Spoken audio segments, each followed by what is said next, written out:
Assalamualaikum warahmatullahi wabarakatuh.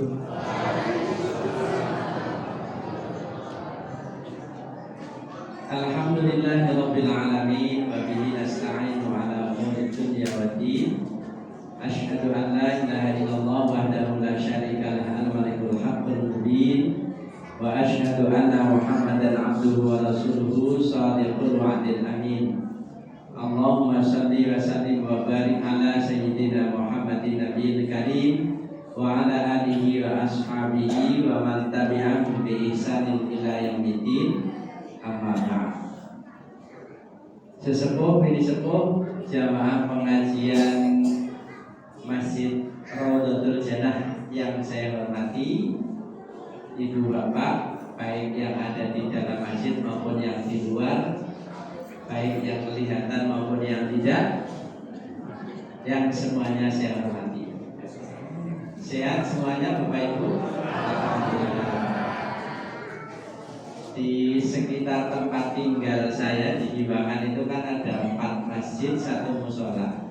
Masjid Al-Ikhlasnya 2, Masjid Al-Hajar, Masjid Al-Munir, kemudian musholanya Al-Imam. Itu hari ke-7 itu banyak yang terserang muntaber. Maksud saya mundur tanpa berita, sehingga di masjid sudah tidak nampak di hari ke-8 itu. Alhamdulillah panjenengan sudah sampai malam ke-20 masih nampak semuanya di masjid. Alhamdulillah. Kita bersyukur kepada Allah karena sampai 19 hari puasa yang sudah kita tunaikan, Bapak Ibu tetap dalam keadaan sehat. Tentu teriring satu harapan, mudah-mudahan 19 hari puasa yang sudah kita tunaikan dan seluruh rangkaian ibadah pengiringnya diterima oleh Allah menjadi amal yang mendapatkan ridhonya, dan kita diberi kesempatan olehnya untuk bisa melanjutkan aktivitas Ramadan ini dengan kualitas ibadah yang lebih baik lagi. Salawat dan iring salam mudah-mudahan selalu dilimpahkan oleh Allah pada junjungan kita Rasulullah Muhammad SAW, keluarga, sahabat, dan seluruh penerus risalahnya, insya Allah termasuk kita semua selaku umat pengikutnya, dan kita berharap agar nantinya kita mendapatkan syafaat dari beliau di hari kiamat kelak. Bapak Ibu yang saya hormati, sebelum saya matur terkait dengan nuzulul Quran, menurut saya kula mboten ajeng cerita proses turunnya Al-Quran ini. Tapi mohon nanti ketika Bapak Ibu saya ajukan pertanyaan kepada panjenengan, sudilan kiranya untuk menjawab. Setuju Bapak Ibu? Ya. Ya, ini calon-calon penghuni surga ini. Ya. Silakan, mari Dek, silakan Dek. Dalam masih kosong. Ya.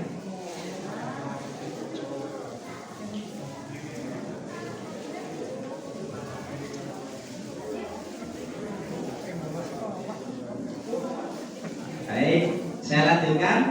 Ini pertanyaan pertama. Bapak Ibu pirsa kulit sapi? Ya. Kalau kulit sapi itu dirajang kemudian dijemur jadi apa? Rambak. Setelah jadi rambak biasanya diapakan? Dimasak. Setelah dimasak diapakan? Dimakan. Setelah dimakan besok diapakan? Riwayat kulit sapi selesai sampai di situ. Kalau kulit sapi itu kemudian dijadikan terbang ataupun beduk, diapakan? Dipukul. Begitu kan? Ya. Kalau kemudian kulit sapi itu disamak dengan kualitas penyamaan yang bagus, kemudian dijadikan sepatu, diapakan? Diinjak-injak. Mulai dari sepatu yang kelas Cibaduyut sampai sepatu yang harganya puluhan juta, tetap diinjak-injak. Kemarin beberapa yang lalu mungkin ibu-ibu ada yang kenal, karena ini termasuk salah satu idolanya ibu-ibu. Ada orang Indonesia itu membeli sepatu sepatu di Malaysia 3 pasang sekaligus. Padahal satu pasang harganya cuma 40 juta. Kalau 3 pasang berapa Bapak Ibu? 120 juta. Ngece sampai di rumah itu ternyata harga sepatu yang 40 juta yang tidak-tidak itu. Dan disuguhi waktu saya. Kira-kira siapa yang membeli itu? Mbak Krisdayanti. Perso betul itu. Perso nih. Tidak membeli sepatunya kok. Benar, makanya saya kasih Perso. Nah, itu sepatu yang harganya puluhan juta ternyata juga diinjak-injak. Valentino Rossi itu harga sepatunya berapa? Berapa Pak Ito? Tidak tahu. Ada yang tahu? Itu lebih mahal dibanding sepatunya Mbak Krisdayanti karena itu dari kulit kanguru itu. Ini ya tetap di kaki dan diinjak. Jadi semahal apapun kulit kalau menjadi sepatu tetap harus rela diinjak-injak. Nah sekarang pertanyaannya Bapak Ibu, ketika kulit itu kemudian untuk menyampul Al-Quran,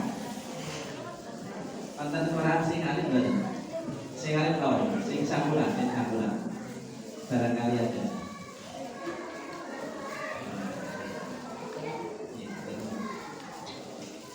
Nah kalau kulit tadi kemudian dijadikan sampul Al-Quran Bapak Ibu, adakah yang berani makan seperti rambak? Adakah yang berani mengukuli seperti beduk? Adakah yang berani menginjak-injak seperti sepatu? Tidak. Padahal hanya berbeda letaknya.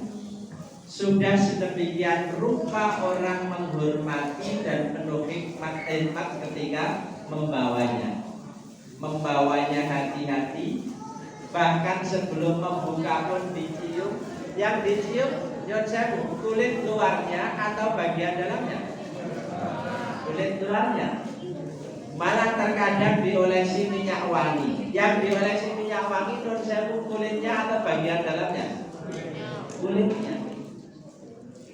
Ternyata hanya gara-gara bergaul dengan Al-Quran, perlakuan manusia sama-sama kulit. Kalau sudah bergaul dengan Al-Quran sudah jadi sedemikian luar biasa dihormatinya. Ada lagi bulan Bapak Ibu. Sesungguhnya bulan itu sama dengan bulan-bulan yang lain. Tetapi karena di dalam bulan itu Allah menurunkan Al-Quran, maka bulan itu menjadi Sayyidus Syuhur, Syahrun Azimun Mubarakun,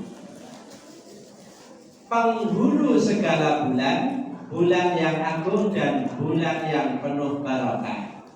Bulan apa yang dimaksud? Bahkan saking mulianya bulan itu, untuk menghormatinya kita diwajibkan berpuasa.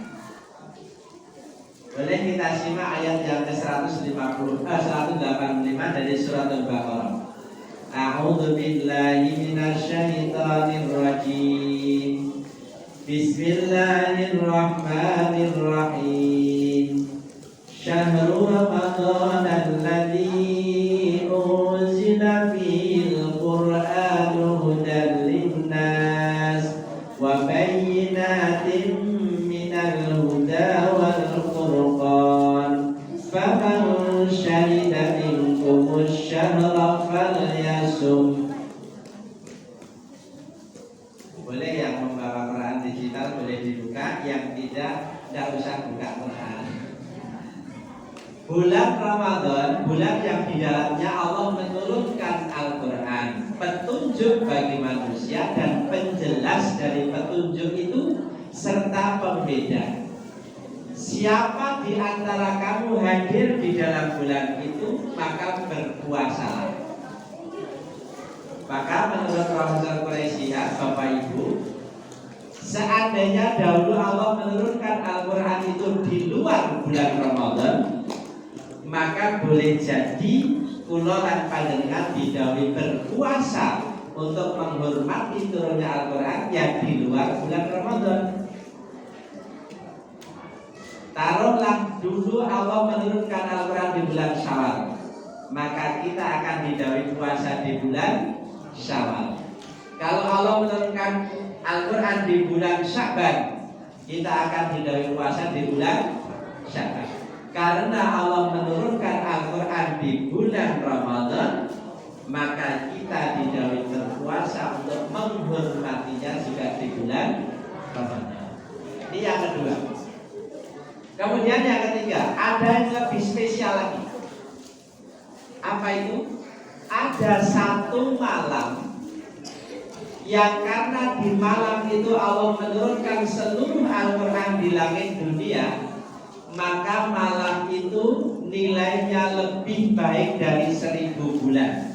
Yang sebelumnya malam itu nilainya sama dengan malam-malam yang lain. Betul ya maksudnya? Penerangnya beda lewat kan? Aku saya itu pernah di foto itu pas makan itu dikirim-kirim belek tenang. Saya kadang-kadang kalau nonton sekolah terus lo ketik lo mesti rada becek. Saya lanjutkan. Jadi malam ini sebenarnya sama dengan malam-malam yang lain, tetapi karena di malam itu Allah menurunkan seluruh Al-Quran ke langit dunia, maka malam itu nilainya lebih baik dari 1000 bulan. Inna anzalnahu fi lailatul qadar wa ma adraka ma lailatul qadar. Lailatul qadri khairum min alfi syahr. Saya potong sampai di situ. Sesungguhnya kami telah menurunkan Al-Quran itu pada malam kemuliaan. Apakah kamu tahu apa yang dimaksud dengan malam kemuliaan? Malam kemuliaan adalah malam yang nilainya lebih baik dari 1000 bulan. Saya potong sampai di situ. Nah, Bapak Ibu yang saya hormati, kalau kulit jadi mulia gara-gara Al-Quran, bulan jadi istimewa gara-gara Al-Quran, sebuah malam jadi istimewa gara-gara Al-Quran. Bagaimana lagi kalau manusia bersinggungan dengan Al-Quran? Padahal manusia itu sebelum bersinggungan dengan Al-Quran sudah menjadi makhluk yang paling sempurna di antara makhluk-makhluk awam yang lain. Artinya apa? Manusia itu lebih mulia dari kulit, manusia lebih mulia dari bulan, dan manusia lebih mulia dari malam. Laqad khalaqnal insana fi ahsani taqwim. Dan sungguh telah kami ciptakan manusia dalam sesempurna-sempurna ciptaan. Sekali lagi, lebih sempurna dari kulit, lebih sempurna dari bulan, dan lebih sempurna dari malam. Itu sebelum bersentuhan dengan Al-Quran. Bagaimana lagi nanti kalau manusia yang sudah mulia awalnya itu mau bergaul, mau bersikap dengan baik terhadap Al-Quranul Karim. Tentu kita akan menjadi makhluk yang sangat dimuliakan oleh Allah Subhanahu wa Ta'ala. Makanya betul kalau kemudian Allah ngendika, laqad anzalna ilaikum kitaban fihi dzikrukum afala ta'qilun. Dan sungguh telah aku turunkan sebuah kitab yang di dalam kitab itu akan menjadi penyebab engkau dimuliakan oleh Allah Subhanahu wa Ta'ala. Apakah kamu tidak menggunakan akal? Maka niku Gusti Allah menyebut damu melolang panjenengan. Tapi pertanyaan itu bukan sebuah pertanyaan yang membutuhkan jawaban, tapi pertanyaan yang menjadi sindiran kita semua. Mengapa kamu tidak menggunakan Al-Quran? Padahal Al-Quran itu akan nanti menjadi penyebab engkau dimuliakan oleh Allah Subhanahu wa Ta'ala. Hanya pertanyaannya begini ya Pak Ibu. agar Al-Quran itu memuliakan kita dengan izin dan kehendak Allah Subhanahu wa taala, bagaimana kita menyikapinya? Monggo pun sami kalian menuju sahabat ingkang sampun wonten. Ingkang derek biar tambah sabarnya. Masya Allah.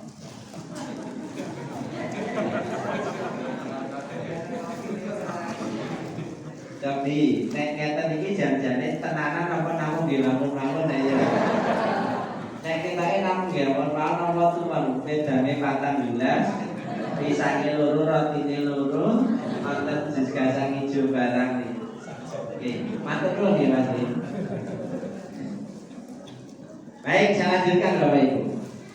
Nah, jadi manusia itu nanti akan menjadi makhluk yang sangat dimuliakan oleh Allah manakala bisa bersikap dengan benar terhadap Al-Qur'anul Karim.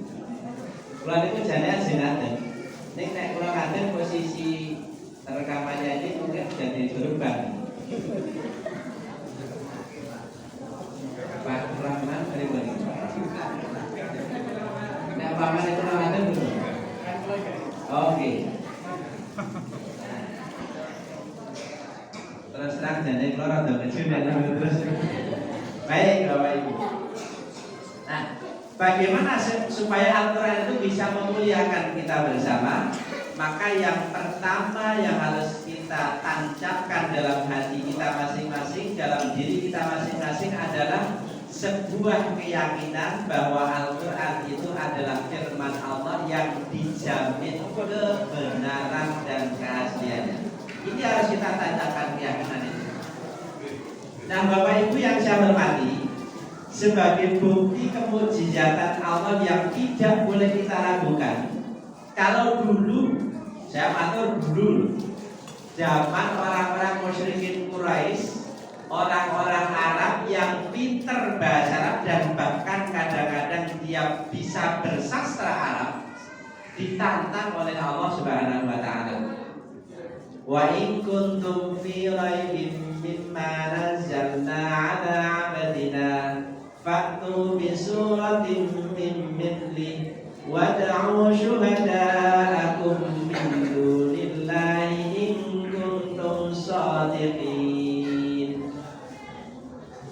Kalau terjemahan bebasnya, wahai orang-orang Arab, orang-orang yang tidak percaya terhadap Al-Quran, kalau engkau ragu terhadap aku yang aku turunkan kepada hambaku Muhammad, faktu bisuratim mimithli, coba datangkan kepadaku satu surat yang semisal dengan surat dalam Al-Quran.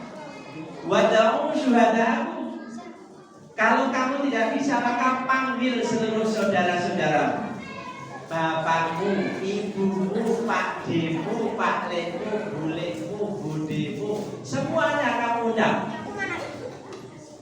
Untuk apa? Untuk membantu membuat satu surat yang semisal dengan Al-Quran. Kalau kamu termasuk orang-orang yang benar. Tetapi sampai selesai, artinya sampai kehidupan Rasulullah selesai, tidak ada satupun orang Arab yang setinggi apapun kemampuan sastranya mampu membuat satu surat yang semisal dengan Al-Quran, karena pun tidak akan mungkin bisa. Dan sampai hari ini Bapak Ibu, kemujizatan Al-Quran itu selalu ditampakkan oleh Allah Subhanahu wa taala. Yang paling best apa Bapak Ibu? Ada seorang anak namanya Najah. Ini videonya sudah sangat viral sampai di sosmed panjenengan semuanya. Bahkan rekamannya ketika anak ini keliling dunia pun sudah sangat mudah untuk kita temukan. Najah itu Bapak Ibu umur 4 tahun divonis lumpuh otak, sehingga seluruh saraf motoriknya itu terganggu. Berjalan tidak bisa, mengangkat tangan pun sulit, mengucapkan kata-kata tidak pernah jelas, fokus matanya ini tidak pernah fokus untuk bisa melihat ke satu titik, sehingga dia tidak bisa membaca. Ibunya panik, bahkan mungkin suatu ketika sudah sampai pada titik nadir pasrah kepada Allah, diberi anak kok seperti itu. Coba Bapak Ibu, kalau panjenengan punya anak umur 4 tahun sudah divonis oleh dokter lumpuh otak, tidak bisa apa-apa, kemanapun harus pakai kursi roda, dan harapan sembuhnya tidak ada. Kira-kira apa Bapak Ibu yang panjenengan lakukan menyikapi keadaan yang seperti itu? Sedih, senang, sabar, atau mau protes kepada Allah? Halo, campur aduk Bapak Ibu. Tetapi apa yang terjadi terhadap anak yang bernama Najah ini? Dia tidak bisa diajak komunikasi dengan baik, disuruh membaca jelas tidak mungkin, matanya tidak pernah fokus. Tetapi yang luar biasa, begitu diperdengarkan sekali saja ayat Allah Subhanahu wa Ta'ala, langsung ingat. Maka tidak heran si Najah ini umur 9 tahun menjadi penghafal Al-Quran 30 juz. Dia bisa menyebutkan ayat ini terletak di halaman berapa, baris keberapa. Itu mukjizat Allah Bapak Ibu. Dan itu tidak akan bisa disetel lagi untuk orang lain, tidak mungkin. Nek mono anak tak gawe lumpuh tak baik, main jangan Bapak Ibu. Itu Najah. Maka setelah hafal Al-Quran, membuat jejak kagum seluruh orang-orang penghafal Al-Quran di dunia. Sehingga sekarang ini Najah non sewu gaweane apa? Keliling dunia Bapak Ibu. Non sewu keliling dunianya sendiri atau didampingi orang tuanya? Didampingi orang tuanya, terutama ibu. Makanya ibu ikut keliling dunia gara-gara si Najah yang 4 tahun lumpuh otak. Ada lagi Bapak Ibu. Ini dinamakan juga oleh Allah Subhanahu wa Ta'ala. Ada nama anak Sayyid Husin bin Toba. Kalau itu bukan anak Indonesia, anak Iran. Umur 5 tahun hafal Al-Quran. Dan hebatnya lagi, 2 tahun kemudian, artinya pada umur 7 tahun, si Sayyid Husin bin Toba ini sanggup mengomunikasikan Al-Quran dengan seluruh masalah yang diajukan kepadanya. Maka umur 7 tahun Sayyid Husin bin Toba mendapat gelar doktor honoris causa. Ujinya di mana Bapak Ibu? Di Indonesia? Halo, wonten pundi Pak? Tertanya ujinya itu di Inggris Bapak Ibu. Yang uji pun profesor-profesor semuanya paham dan hafal Al-Quran serta para masyayikh. Diuji dia seluruh ungkapan-ungkapan dengan bahasa mereka. Ketika kemudian dihadapkan kepada Sayyid Husain bin Toba, selalu jawabannya adalah ayat Allah Subhanahu wa Ta'ala. Contoh sederhananya, ada seorang saya mengatakan, ayo ikut bapak, kamu akan saya belikan baju yang paling baik, kamu tinggal pilih. Apa jawaban si Sayyid Husain bin Toba ini? Walibasut taqwa dzalika khair. Begitu. Pakaian yang paling baik itu pakaian takwa. Sederhananya, saya sudah punya, mau beli kemana? Kira-kira begitu. Itu contoh pertanyaan yang diajukan kepadanya. Jawabannya selalu ayat Al-Quran. Maka ketua yang uji itu Bapak Ibu, yang kemudian memberikan gelar doktor honoris causa kepada si Sayyid Husain bin Toba yang baru umur 7 tahun itu mengatakan, kecil kemungkinan 100 tahun lagi akan muncul anak seperti ini yang mendapat gelar doktor honoris causa pada umur 7 tahun. Itu prediksi beliau-beliau. Nah, saya masih tolong Mas Anur terus membayangkan posisi saya di mana kalau dibandingkan dengan 2 anak tadi. Yang satu lumpuh otak 9 tahun hafal Quran, yang satu 5 tahun hafal Quran, 7 tahun dapat gelar doktor honoris causa. Kita umur berapa nih Bapak Ibu? Halo? Yang paling sepuh umur berapa?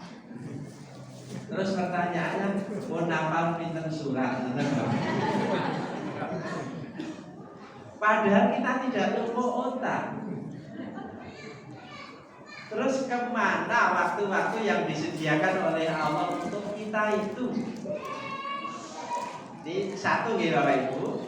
Jadi tanamkan keyakinan terkait dengan kebenaran Al-Quran, bahwa Al-Quran itu adalah firman Allah yang dijamin kebenarannya, dan hanya Dia yang mampu menjaga keaslian ataupun kemurniannya.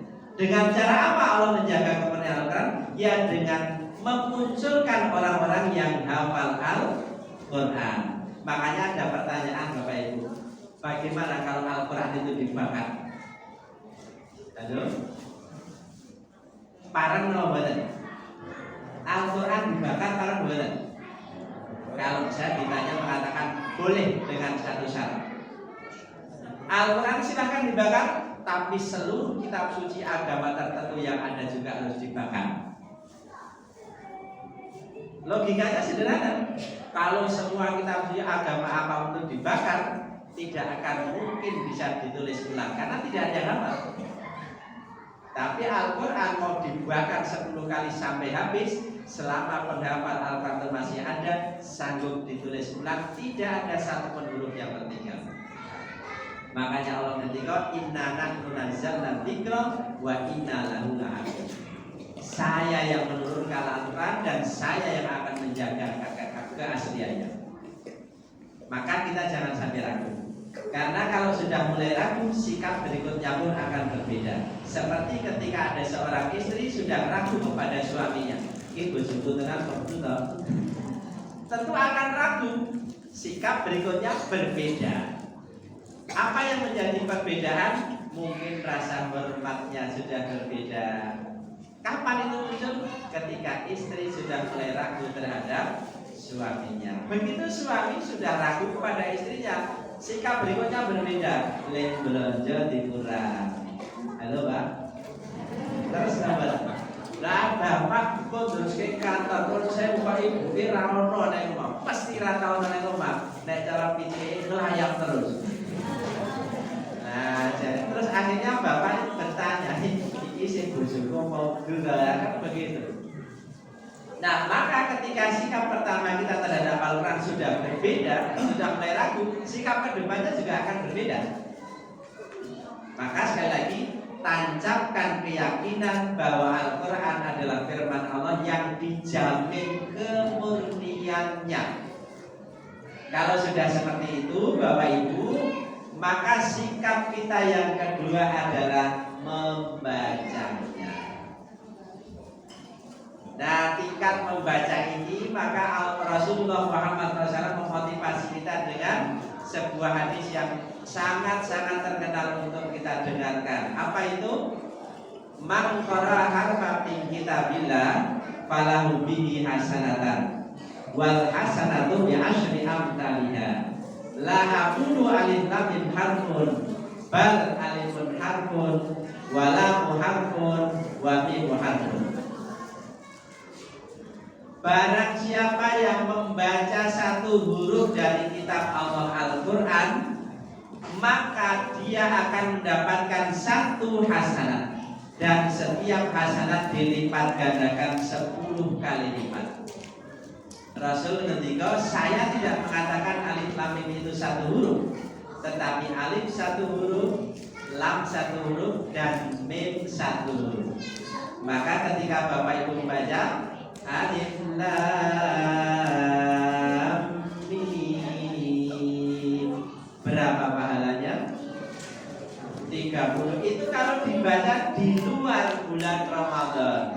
Kalau dibaca di dalam bulan Ramadan, sebagaimana yang dijanjikan oleh Rasulullah, seluruh amal minimal akan dilipatkan 70 kali lipat. itu baru baca alif lam mim. 3 kali 10 kali 70. Berapa Bapak Ibu? Iya, Mbak Anjar lagi gitu. 2100.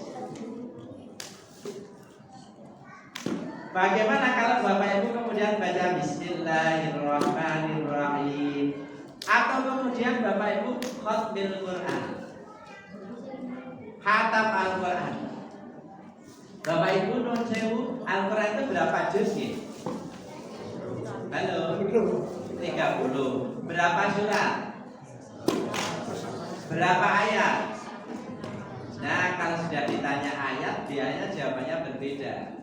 Saya ingat guru yang di saya, namanya Pak Jafar, galak era karuan. Tapi anak-anak menesan, karena galaknya beliau itu ungkapan sayang kepada siswa-siswinya. Itu kalau ngajar pakai pering petung, apa itu? Tuding, pering petung gitu. Iya. Ada anak yang ramai tutup buanter banget, tapi yang ditutup mejanya loh Pak, bukan anaknya, artinya kelengker. Buanter banget itu. Biar anaknya anteng lagi gitu maksudnya. Loh mejanya tidak rusak, tidak, bukan meja seperti ini masih. Mejanya yang piring-piring kanten itu loh, dari kayu jati yang model nuruk nanti lorong tangannya rapopo mejanya. Nah, itu kalau menerangkan ke anak-anak pakai bahasa Jawa, tak kandani jumlah yate Gusti Allah kuwi angka 6 jejer 4 6.666. Itu dulu ya tidak pernah ada kayak. Bahkan sampai hari ini pun masih ada Bapak Ibu yang yakin bahwa jumlah ayat Allah itu 6.666. Kalau terus masih berapa? Itu. Nah,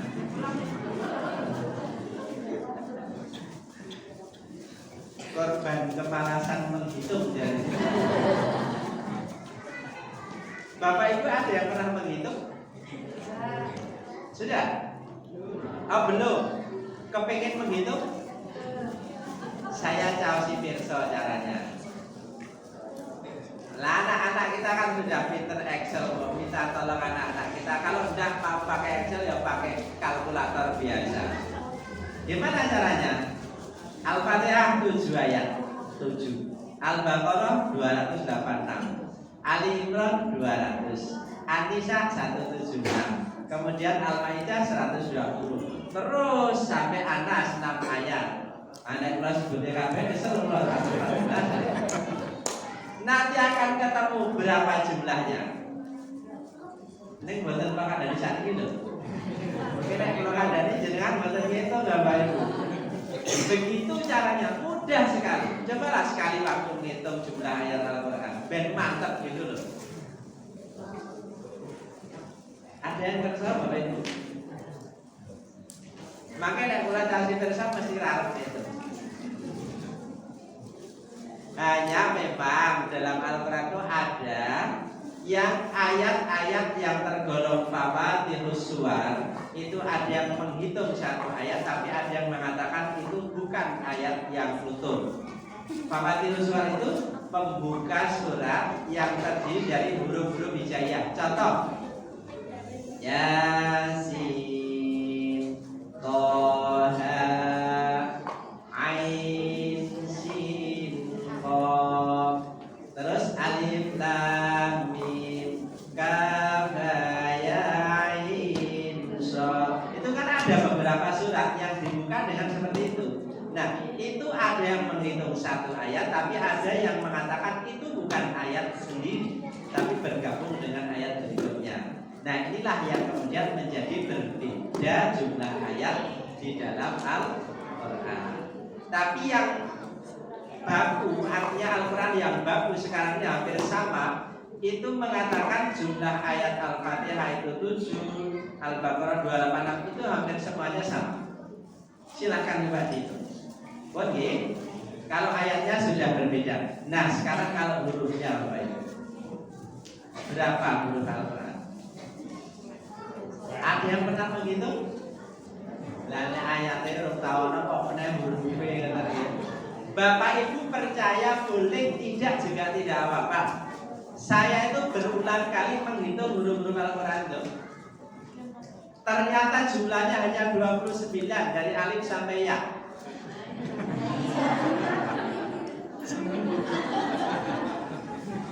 Itu pun kalau lam alif disertakan. Kalau lam alif diambil jumlahnya cuma 28. Taruhlah 28. Kemudian berubah di 3 posisi, artinya awal, tengah, akhir.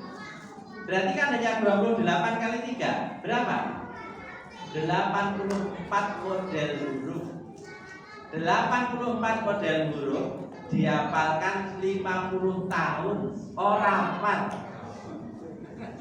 Ayo, niku sing bangetan kiai ini sing umure 50 tahun, rumoe maca ora napa gurume.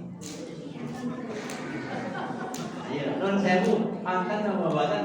Kiai umur 30 tahun napa 50 tahun dereng iso maca Quran. Ada? Saat ini lenggahe madhep pundi?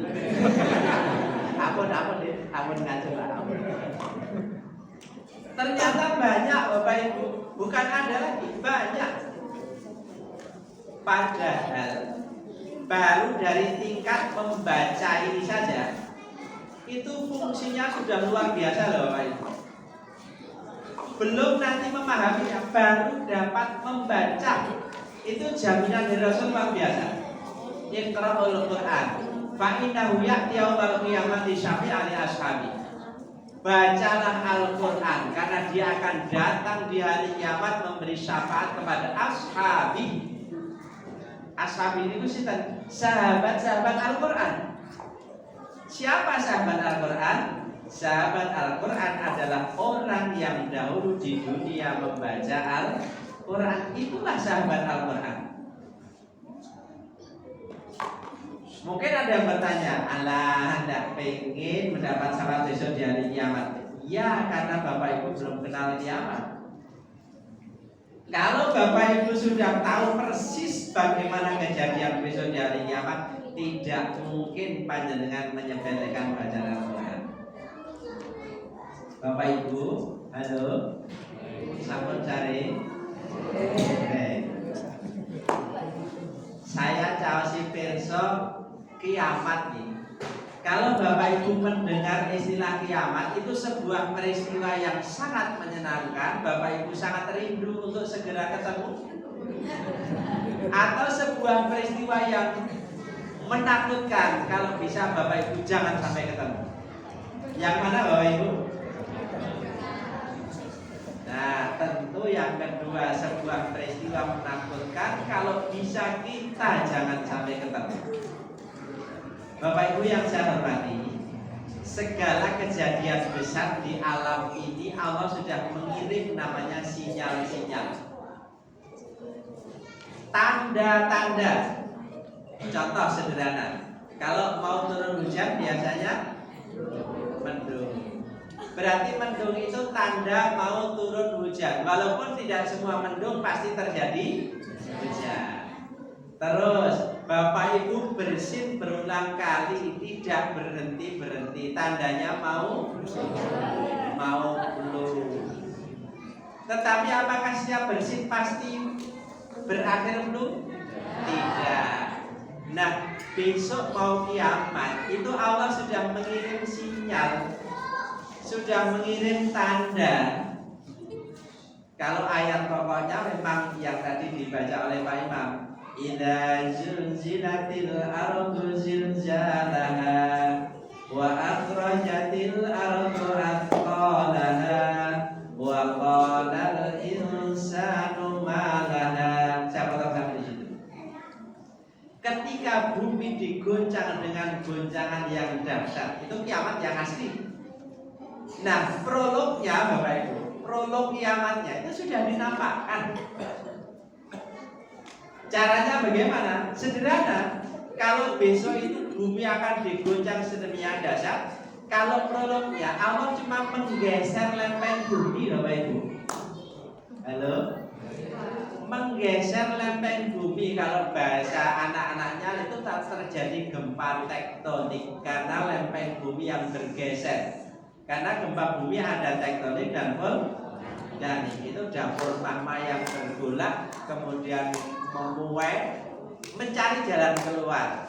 Nah makanya seperti Merapi itu Bapak Ibu, kadang-kadang dehem, kadang-kadang batuk, tapi kadang-kadang bersin. Nah kalau bahasa Mas Intolo, erupsi kan begitu loh. Nah itu kan cuma gejala awal. Nah saya kembali ke lempeng bumi tadi Bapak Ibu. Bapak Ibu masih ingat tahun 2004 terjadi apa? Tsunami. Mengapa terjadi tsunami? Halo? Mengapa terjadi tsunami? Karena ada lempeng bumi yang ada di dasar laut digeser oleh Allah sehingga non sewu nek pulau ngarani meletek sini. Digeser itu. Akhirnya apa? Rekahan lempeng bumi yang ada di dasar laut itu untuk masuknya air laut. Sehingga daratan pantai-pantai airnya seolah-olah surut sampai ke tengah laut. Tapi tahu-tahu lempeng yang terbuka tadi ditangkupkan kembali oleh Allah Subhanahu wa taala dalam waktu yang sangat cepat. Akhirnya air yang sudah masuk itu keluar lagi dan naik. Konon katanya yang di Aceh itu sampai 23 meter naiknya. Kemudian meluncur ke daratan sejauh 9 kilometer. Ya wajar Pak Ibu. Kalau di Aceh wajar karena daratan dan pantai itu betul-betul landai. Saya sedikit cerita. Saya tahun 2016 itu Bapak Ibu pernah disuruh dinas itu mulak guru-guru di Aceh Jaya itu. Dari Banda Aceh sampai Aceh Jaya itu 150 km. Itu menyusuri pantai. Tidak ada traffic lain. Ngerti-ngerti pedus muncul, kebo, sapi, dan kadang-kadang sapi itu dekem di tengah jalan. Tidak takut dengan mobil Pak. Sing penting malah sopir. Masih terus mandek. Ngerteni kalau benkon sih. Nah itu landai Bapak Ibu. Tidak seperti parakritis itu ada sabuk gunung. Jika kalau terjadi tsunami, mungkin luncurannya tidak sejauh di Aceh. Nah di Aceh itu luncurannya sampai 9 km. Apa yang terjadi Bapak Ibu? Ribuan nyawa, ratusan ribu nih. Saat itu berapa ya? Hampir 300.000 nyawa melayang. Ribuan rumah hanyut. Saat itu orang-orang Jogja penasaran, kok iso ya kan begitu. Nah Allah tahu orang Jogja nggak penasaran.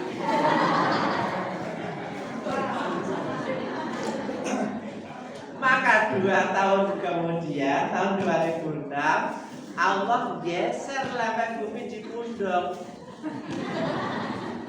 Karena epicentrumnya di sana, cuma 10 km dari permukaan tanah. Wah, akibatnya luar biasa. Ribuan nyawa melayang, ratusan rumah hancur, termasuk saya rumah dinas yang jadi tadi. Saya termasuk korban jiwa. Korban gempa, korban jiwa. Karena saya sudah singgung berarti harus saya katakan. Terusir Bapak Ibu. Nah peristiwa yang seperti itu sekali lagi, itu Allah hanya menggeser sedikit lempeng bumi. Wah lupa akhirnya manusia dengan peristiwa itu, karena sudah lama tidak. Akhirnya Allah mengingatkan kembali tahun 2023 dicoba lagi, lebih dahsyat. Di mana? Di halo, waktu berarti Pak? Di Turki. Oh Turki, ya. Lihat di Turki itu Bapak Ibu, kontur tanahnya beda dengan tanah di Indonesia yang banyak pasirnya, apalagi dekat pantai. Kalau kontur tanah di Indonesia itu sama dengan Turki, tahun 2006 non sewu DIY habis itu. Karena tanah di Turki itu keras, nggak sekali itu menjadi rekahan itu akan sangat parah akibatnya. Nah itu di Turki, masa jalan yang begitu keras sampai terbelah, yang rekahannya mobil bisa masuk ke dalamnya, kan 2 meter lebih itu. Bekas di Jogja tidak ada yang seperti itu Bapak Ibu. Makanya kalau di Turki ada gedung yang begitu kokoh menjulang tinggi, seperti pohon diambil akarnya ya, berat. Itu kan? Itu sekali lagi Bapak Ibu, itu hanya prolog gitu. Itu hanya lempeng bumi digeser sedikit oleh Allah. Bagaimana kalau lempeng luar itu diputar ke kanan, kemudian lempeng bumi yang dalam itu diputar ke kiri bersamaan, itu terus piye ya teman? Itu belum kiamat Bapak Ibu. Itu baru sinyal awal yang ditunjukkan oleh Allah. Lah bagaimana besok kiamat? Makanya kalau sudah cerita kiamat, saya ingat almarhum Pak Syairul Alim ketika beliau mencoba memvisualisasikan kiamat itu sendiri. Seperti apa Bapak Ibu? Bola bumi, kalau panjenengan kersa globe itu, nah bayangkan itu bumi yang kita tinggali, itu dimampatkan, ditekan dari atas dan bawah bersamaan dengan kekuatan yang dahsyat. Apa yang terjadi Bapak Ibu? Nah itu kalau bahasa cemplonya itu mencontot Bapak Ibu. Kalau balon yang jeblok nggak karu-karuan. Nah jebloknya tadi, kalau bumi yang dimampatkan, itu seluruh manusia yang sudah mati, yang sudah dikubur berhamburan Bapak Ibu. Akhirnya menjadilah sebuah dataran yang sangat luas, seolah tak bertepi. Nah itu yang disebut padang. Halo, padang mahsyar. Ketika padang mahsyar sudah ready, sudah jadi Bapak Ibu, maka malaikat Israfil didhawuhi meniup sangkakala. Maka qoma yaqumu qiyaman. Bangkitnya seluruh manusia mempertanggungjawabkan amal perbuatannya di hadapan Allah Subhanahu wa Ta'ala. Itulah kiamat yang sesungguhnya. Pun medeni dereng itu. Dereng. Kula tambahin dereng. Lah keadaan kita nanti Bapak Ibu, satu, tidak sehelai benang pun melilit di tubuh. Kalau bahasanya Mas Mintolo, mudom legend. Bapak-bapak, non sewu jenengan ampun menggali aku bisa melilit sapa nggih? Karena tidak mungkin bisa. Ibu-ibu juga tidak perlu malu itu aku besok dililit sapa. Dan yang berkumpul di situ Bapak Ibu, itu manusia dari Nabi Adam sampai manusia terakhir. Jumlahnya berapa? Halo? Jumlahnya berapa? Lah saat ini saja penduduk dunia sudah 7 miliar lebih. Bapak Ibu masih sugeng. Sudah ke 7 miliar loh ini. Terus manusia yang sudah meninggal berapa? Besok manusia terakhirnya siapa? Kita tidak tahu kan? Coba Bapak Ibu, ini gandeng kali kocoknya belum sah nyang-nyangan nih. Seumpama nanti ada 20 miliar manusia berkumpul di tempat yang sama dalam kondisi seperti tadi yang sama itu udah belajar. Kemudian Bapak Ibu itu urutan yang ke-10 miliar. Padahal nanti akan ditanya oleh Allah satu persatu. Coba kalau setiap manusia ditanya oleh Allah 1 menit. Berarti jenengan akan ditanya oleh Allah menit yang keberapa? Menit ke-10 miliar. Kemengkelen Bapak Ibu ngenten. Padahal matahari hanya sejengkal di atas kepala kita. Sekarang ini matahari jaraknya 150 juta kilometer dari tanah, dari bumi yang kita injak. Ternyata aspal di ring road itu Bapak Ibu, dari pukul 6 pagi yang suhunya 20 derajat, itu pukul 12 siang mati.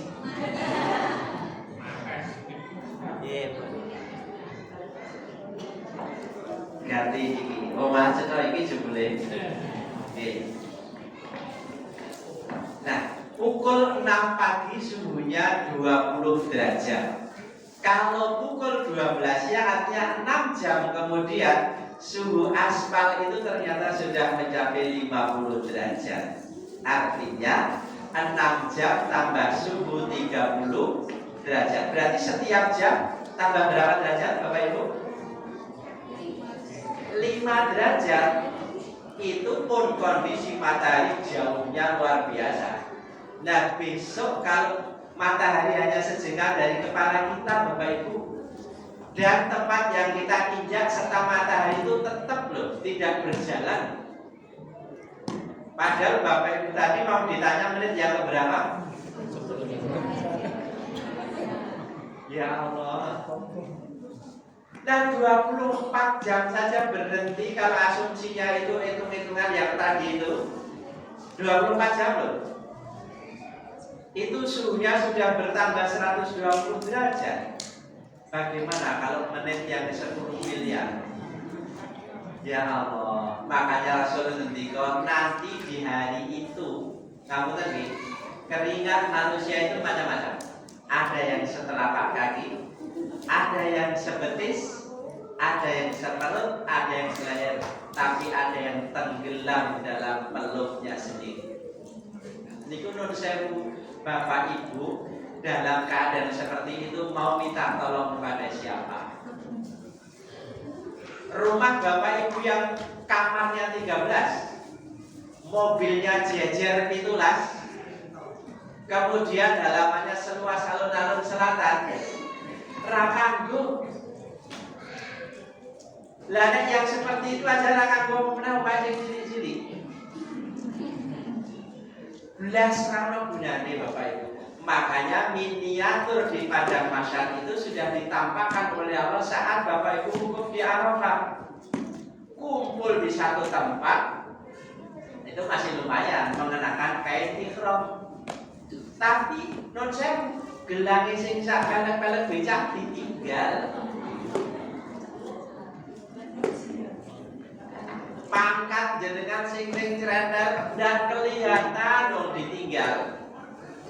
Titel jenengan yang sampai 12 apa 12 lah S3 nya 4. Oh jurusannya apa baik? S2 nya 7, S12 lah itu. Orang kanggu. Nah nanti di saat di padang mahsyar itu Rasulullah menjamin siapa yang di dunia membaca Al-Quran nanti Al-Quran akan datang memberikan syafaat. Maka orang lain kepanasan sakarmu, tapi jamaah Masjid Raudhatul Jannah kedinginan.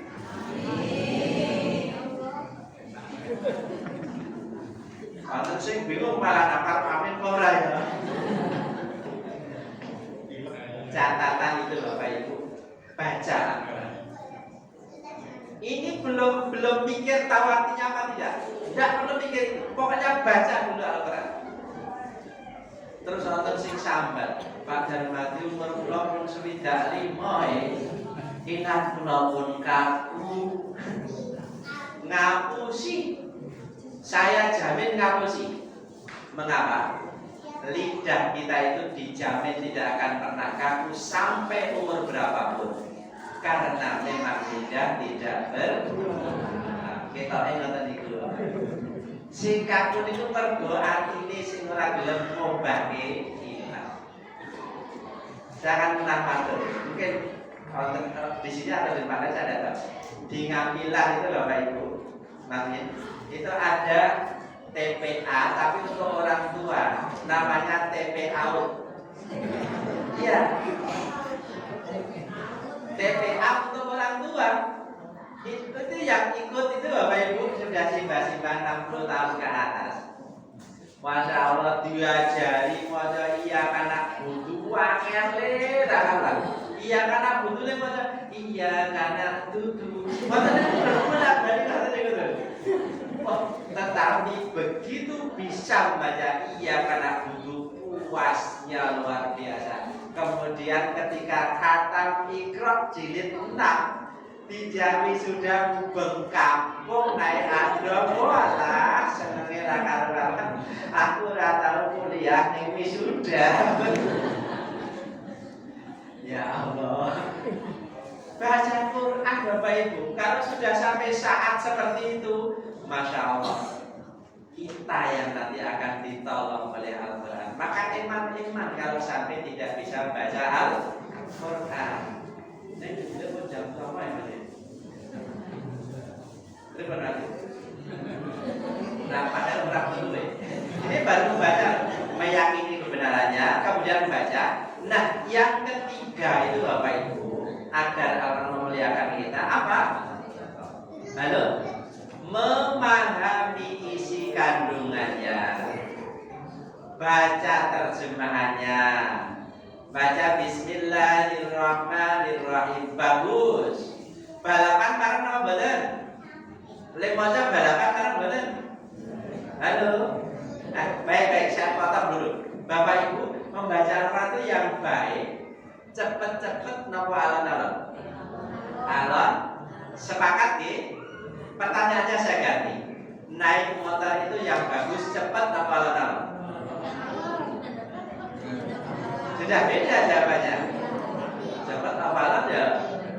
Ya tentu tinggal siapa yang naik, di mana dia naik, keperluannya apa. Nah kalau yang naik Valentino Rossi di sirkuit, kenapa harus alon-alon? Dia sedang berkompetisi, ada alon-alon dia mesti kalah. Loh saya lihat itu Bapak Ibu kalau di trek lurus itu kadang sampai 315 km per jam ya. Minggu itu 125 km per jam. Saya yakin piye no dodo jalan ramo sing mari diboncenge.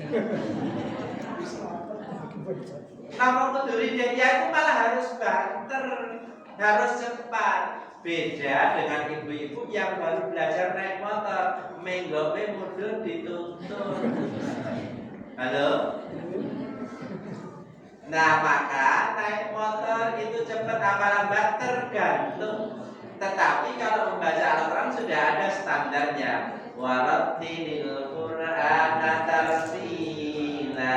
Bacalah Al-Quran dengan tartil. Makhorijul hurufnya benar, kemudian tajwidnya benar, panjang pendeknya pas, proporsional, itu namanya tartil. Nah ukurannya jangan ukuran kita. Lah Imam Syafi'i itu di bulan Ramadan 60 kali khatam Bapak Ibu. Niku mungkin nek kaya kula niku bingung lek membagi ilang ta niku. Ramadan 1 bulan loh. 60 kali khatam, berarti kan 1 hari 2 kali khatam. Nopo iso niku? Bisa. Bapak Ibu kalau ada itu semaan Al-Quran itu yang dibaca oleh para bupati itu mulai dibacakan setelah sholat subuh. Baca, nanti sholat 2 berhenti. Habis sholat 2 lanjut. Sholat 2 berhenti. Zikir, wirid dan seterusnya sampai doa, lanjutkan lagi sampai asar berhenti. Lanjutkan sampai maghrib, maghrib sampai isya full berhenti, baru dilanjutkan pukul 20 lebih 30 selesai. 30 juz. Ada huruf yang ketinggalan enggak? Tidak. Berarti Imam Syafi'i kadar bacanya 2 kali para hufat membacanya. Logis Bapak Ibu. Berarti kemana-mana bawa puskah? Tidak. Imam Syafi'i itu umur 7 tahun sudah hafal Quran dadas belum saya ulik nama mengucapkan tanpa melihat mushaf. Bisa itu apa itu? Tetapi bagi kita yang belum bisa ya lebih baik benar dulu, baru kalau bisa agak cepat. Nah, saya lanjutkan. Kalau sudah bisa baca terjemahan. Kalau sudah terjemahannya, baca tafsirnya. Mboten bisa bahasa Arab sekarang tafsir model apa yang Bapak Ibu kehendaki yang sudah diterjemahkan ke dalam bahasa Indonesia banyak sekali. Mau Al-Misbahnya Profesor Malaysia ada, mau Anurnya Profesor Al-Asidiki ada, mau Al-Azharnya Profesor Buya Hamka ada, atau Al-Munir yang 10 jilid wadul kantor ada. Tinggal nantang dompete. Nek dompete kuatul banget ya, milih sing apik sisan. Nek sing tipis, ngising kertas buram sak jilid. Nek dompet ra ono sini nyilih nang masjid. Baca terjemahnya. Nah, yang keempat, kalau sudah paham, barulah dilaksanakan atau diamalkan dalam kehidupan sehari-hari. Nah, kalau sudah sampai di sini, Bapak Ibu, biasanya manusia itu terus banyak meninggalkannya. Contoh sederhana, ada ayat khudhu zinatakum 'inda kulli masjid. Ambil pakaian terbaikmu. Kapan? Inda kulli masjidin, setiap kamu pergi ke masjid. Tetapi rata-rata kita nganyari pakaian nek bodoh, nek jago, betul? Bahkan ada loh, itu saya punya kenalan itu, non sewu, bojone ra karuan video kayak, niku ajeng jago, 1 minggu jago 4 kali, le nganyari lagi ping 4.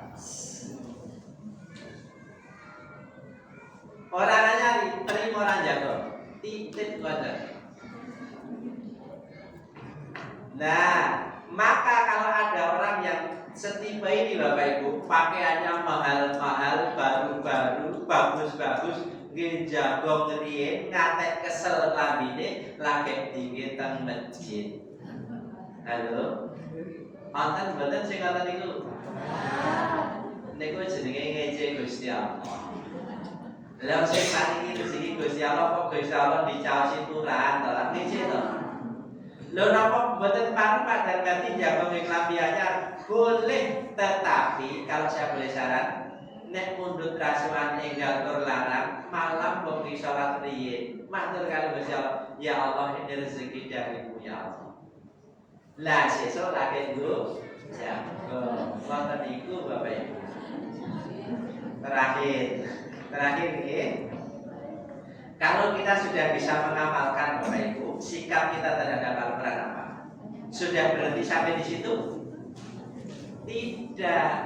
Ajarkan kepada orang lain. Maka khairukum man ta'allama al-Quran wa 'allamah. Sebaik-baik orang di antara kamu adalah orang yang belajar Al-Quran dan mengajarkannya. Pramila ampun medit nek pun iso. Boleh bebrot diajari maos Al-Fatihah. Engko ndak teh Al-Fatihah ndak akan kurang. Bahkan setiap panjenengan menyampaikan kepada orang lain, bacaan panjenengan akan tambah fasih insyaallah. Pemahamannya tambah mantap insyaallah. Pun nggih. 5 sikap kita terhadap Al-Quran jika ingin Al-Quran itu memuliakan kita. 1, diyakini kebenarannya. Yang kedua, dibaca. Yang ketiga, dipahami isi kandungannya. Yang keempat, diamalkan. Dan yang kelima, diajarkan kepada siapapun. Begitu Bapak Ibu yang dapat saya sampaikan. Kalau ada benar dan manfaatnya dari apa yang saya sampaikan, semuanya datang dari Allah, bukan datang dari saya. Tetapi jika banyak hal yang dirasa kurang pas, saya yang salah, saya mohon maaf yang seterus-terusnya. Akhirul kalam, billahi taufiq wal hidayah. Assalamualaikum warahmatullahi wabarakatuh.